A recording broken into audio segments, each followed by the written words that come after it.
The next presenter tonight is the anchor for NBC News Weekend and co-anchor of Weekend Today, Mr. Lester Holt.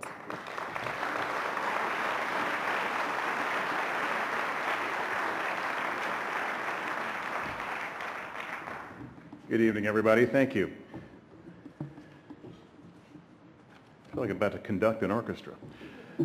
The third overall award in Wichita, Kansas, KFDI, covers plenty of local news, truly serving the community.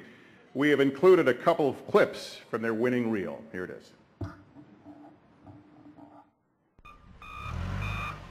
Kansas National Guard soldiers are using a giant front loader, and they're scooping up the debris from the easement from the city public property. Once that happens, FEMA will begin bringing in trailers for temporary housing so these folks have somewhere to live over the next several months as they work to rebuild this tornado-shredded town. As I was looking through the visor of my shield, I can see the star muzzle flash that was coming off his gun. The jury now knows what Sheriff Matt Samuels heard the final seconds of his life. That's the sound of the .44 Magnum gun prosecutors say Cheever used to kill the sheriff in January of 2005. It was test-fired and recorded on videotape by KBI investigators, and that recording was played back in court Wednesday. Accepting for KFDI is Dan Dillon, news director.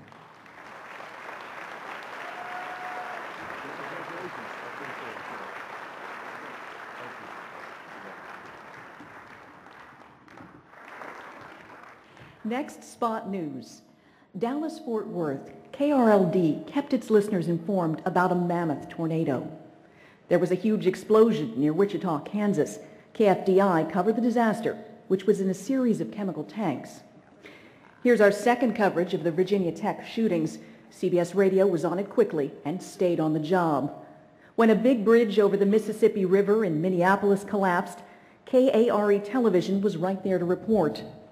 Virginia Tech again. WSLS-TV in Charlottesville, Virginia produced a number of reports. Finally, the Minneapolis bridge failure was covered by network news as well. Here's Winter ABC.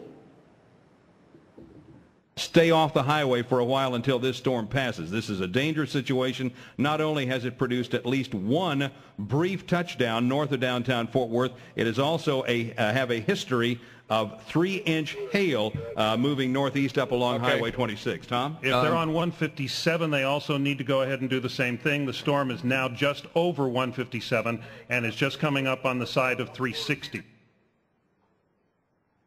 The first video is now coming into us, and this is coming from our Rosa Duarte on the scene.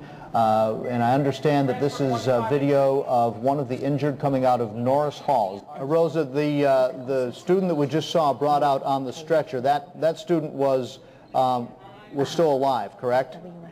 Yes, he was. He just seemed to have an arm injury. This is Jim Crisula on the Virginia Tech campus.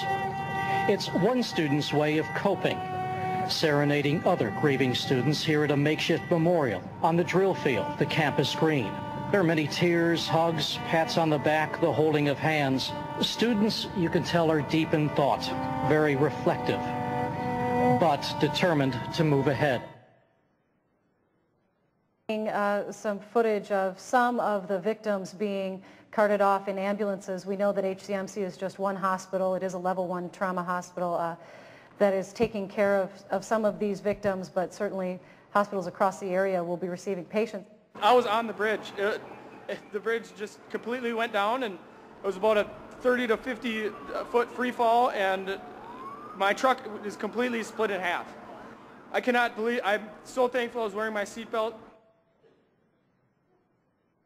Susan, tell us how far are your offices from where this explosion has taken place, and what can you tell us so far? We're about 3 blocks away, and we heard a very large explosion about just before 9:15, and we've heard at least 5 smaller ones since then. The black smoke is just billowing up really big just west of the elevator, the co-op. We are standing with a neighborhood resident here, and sir, let me get your name. Arnold Stoner. And tell us, when you first heard this huge explosion. When I first heard it, I was in my shop just to the south edge of where the explosion happened. I come out of the shop and come to the street, and I seen barrels going 150, 200 foot in the air, and just stood here, and all I could do is watch it. The detail to which your eye was immediately drawn. Amidst all that collapsed concrete, a yellow school bus. We ran up the incline to the fallen bridge, and there was a school bus full of probably 8 to 14-year-olds, and we literally had to carry them off of the bridge. There were 61 people on board, 52 of them children. They were part of an inner-city youth summer program and were on their way back from a day at the water park. Everybody was trying to get out. We were all screaming. Even after falling nearly 65 feet, no one on the bus was seriously injured or killed. Accepting for KRLD is Paul Mann, News Director.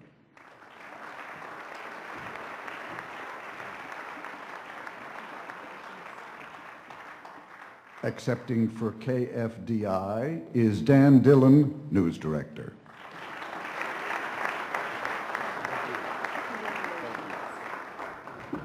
Accepting for WSLS is Warren